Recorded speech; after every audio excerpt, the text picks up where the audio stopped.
নকশিকাঁথার মাঠের গল্প। এক গ্রামে থাকত এক দরিদ্র মেয়ে, রূপাই নাম তার। সে ছিল গরিব ঘরের, কিন্তু মন ছিল সরল আর ভালোবাসায় ভরা।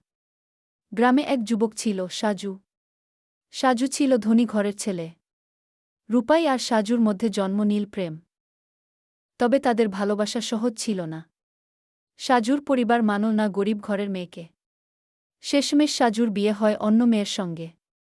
রূপাইয়ের বুক ভেঙে গেল, তবু সাজুকে ভুলতে পারল না। দিন গড়াতে লাগল।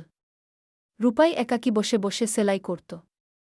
সে সুইসুতো দিয়ে তার দুঃখ, তার কান্না, তার আশা আর ভাঙা স্বপ্ন মিশিয়ে কাঁথা বুনতে লাগল। প্রতিটি সেলাই যেন তার বুকের ব্যথার চিহ্ন। কিছুদিন পরে রূপাই মারা গেল। তার বোনেরা সেই কাঁথাটি গ্রামের মাঠে বিছিয়ে রাখল। কথিত আছে, সাজু যখন অনেকদিন পর সেই মাঠ দিয়ে যাচ্ছিল, তখন কাঁথায় চোখ পড়ল। সুইসুতোর আঁকিবুকিতে চিনতে পারল রূপাইয়ের হাতের কাজ। তখনই সে বুঝল, রূপাই জীবনের শেষ নিঃশ্বাস পর্যন্ত শুধু তাকেই ভালোবেসেছে। সাজু ভেঙে পড়ল কান্নায়। বলা হয়, সেই মাঠেই সে দিন গিয়েছিল এবং আর ফিরে আসেনি। মানুষ বলে, রূপাইয়ের নকশিকাঁথার মাঠ আজও নিঃশব্দে তাদের অসমাপ্ত প্রেমের সাক্ষী হয়ে আছে। এই গল্পে ভালোবাসা, বেদনা আর আত্মত্যাগ মিলেমিশে আছে। তাই এটা আজও মানুষ